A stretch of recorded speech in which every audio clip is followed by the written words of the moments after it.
On 2DU Breakfast, it's Tech Talk, Tech Talk, Tech Talk, Tech Talk, Tech Talk, Tech Talk, Tech Talk with Mathew Mathew Dickerson, I have a complaint.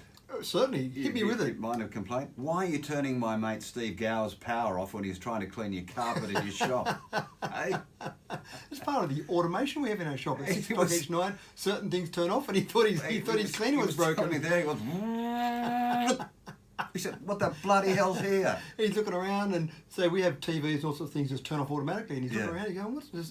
You've had a blackout here, man. What's going on?" I went, "No, everything's just scheduled to go off at certain times." Yeah, so. You tested him, didn't you? That's what you can do that in your house, can't you? Yeah, so I've got home automation in my house. What does that do? So that allows me to control things. I could pull out my smartphone now and control things in my house if I wanted to, but you can also schedule things. So a whole range. Don't turn off because your fridge is always on. Yeah, you like to leave things like your fridge always on. So you can actually, if you're going to take that out of the equation. Yeah, so obviously you can control certain things. So one of the things that most people don't realise, Richard, is that phantom power uses a significant amount of power. So when you've got your TV and you click your remote control to turn it off, you've still got that little glowing light there. Off. So exactly right, but that's a pain. No one goes around their house and flicks power points off. Oh, you do good work, good work.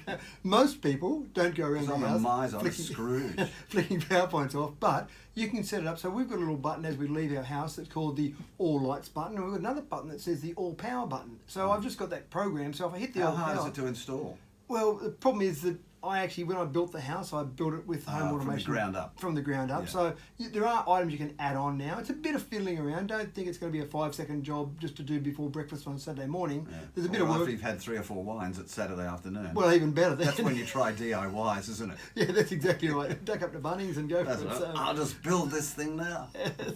So it is a difficult thing, but do you reckon it's worth it? Oh, I mean, you're asking the wrong person. I love my technology, Richard. Yeah, no, but how can you tell if it's financially viable to put this auto system that shuts down your house?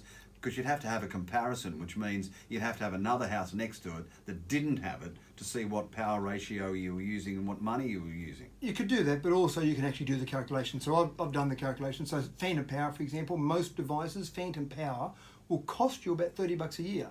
So if you look at all your devices, all the TVs... Is that just for one thing or the whole? No, that's for one So if I leave my TV standby on, $30. About $30 a year, yeah, it costs you. And again, there are times when you're using it there, but if it was just standby the whole year, about $30. So it gives you an idea. You think, well, $30, that's not much. And then hold on, I've got a TV in the lounge room.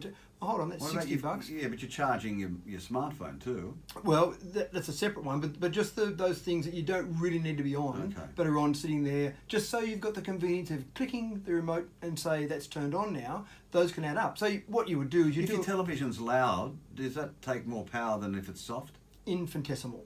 So I think you'd hardly be able to measure the difference about, because the main thing that your TV is doing is displaying a picture. Right. Yeah. So if you turn the picture off and you keep the sound on. Yeah, that's right. You close your eyes. Save a lot more power. You would. Yeah, exactly right. Okay. Yeah, but obviously everything that uses electricity uses some power. So your speakers do use some power. The louder it is, the more it's got to move the diaphragm in the speaker. So yes, it does use more power, but we're talking about such a small amount that it wouldn't be measurable. So $30 to leave your standby on. Yeah. So if you did the calculation there and you said, well, I'm going to go and spend X dollars to put in something that allows me to turn on my fan and power off automatically versus $30 per device per year, you could actually do the calculation and say, well, I think it's worthwhile financially or not worthwhile financially. And if it was a line ball, you'd say, well, we should do it because we're using a bit less power. That's going to be better for the planet. How much is the remote control you use or the power used in your garage door going up and down? Do you mean the motor in the garage door? Yeah, a little bit, but again, it's not... See, the things that use power... Because that's always on, isn't it? Well, it is, but it's not always turning. And the motor, the actual turning motor is what uses it. So some people look at a toaster or a kettle and they go, wow, they use a lot of power. But they use a lot of power for 2 minutes. You don't have your kettle going all day. Yeah. Whereas you might... your fridge going. Your fridge going. So things that are going all the time are the things that you're really going to use lots of power with. So other things that are going every now and again, like a kettle, like a jug, it's not really that big an issue because you don't cook your toast all day every day, but you've got your standby on all day every day, or you might have your air conditioning on all day, or you might have other things that are on. So the things that use power over a long period of time, they're the things that really chew up your power bill. Lights? Lights, again, that's a big thing. A lot of people leave lights on. So I've got lights, again, part of my home automation through my house. When you click a light switch on most areas, it will automatically turn off after 10 minutes. So if the kids are in their bedroom and they've turned their lights on, I've got the kids actually longer, I've got 20 minutes for there. But I've also got sensors throughout the house. So you walk down the hallway, lights come on, you walk out of the hallway, This house it waits sounds 30 like seconds. something in jail. I'm not going to the Dickerson household. Even we have kids, all the toilets and bathrooms are all sensor lights, so kids go in there. Does that mean all those lights are on standby until you walk past the sensor? No, so they're normal lights, so they're LED lights, so they're low power lights obviously, but they're normal lights. What's on standby is the whole home automation system. So you make a sacrifice for the home automation system being on standby to keep other things not on standby. So you've got one item, they're poised, ready to go, where everything else is able to be controlled by that. And you say it is installable. Yeah, you can do it afterwards, yeah, certainly the things, and it depends how far you want to go. Lights, you can buy individual lights, you can add them in later, that becomes a bit complicated. Actual power, it's probably easier with power because you can actually buy devices that plug into a power point and then you plug into them and you can control those things that you plug in. So you can do it afterwards. When you're building a house, is a sensible time That's to do it. That's the best way to do it, start from the ground up. What about in-floor aircon?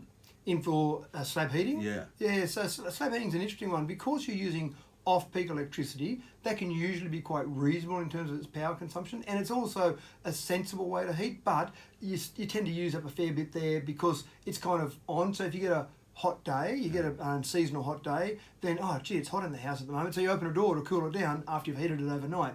In an ideal world where it was freezing cold every night, then in the middle of winter, slab heating is actually pretty efficient. But on the fringes is where you can't really turn it on and off. On your smartphone, you said you've got an app to turn all this stuff off and on in your house. Yeah. Is it an easy app?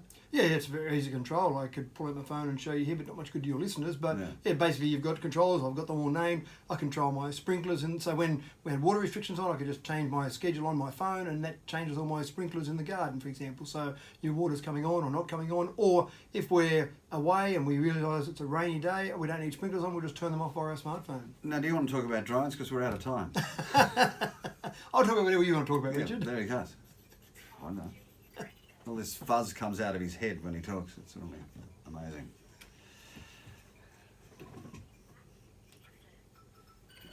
Thank you, Mr. Dickerson. Thank you. Don't expect me into your jailhouse anytime soon, though. That's the only thing. Thank you. 8 o'clock.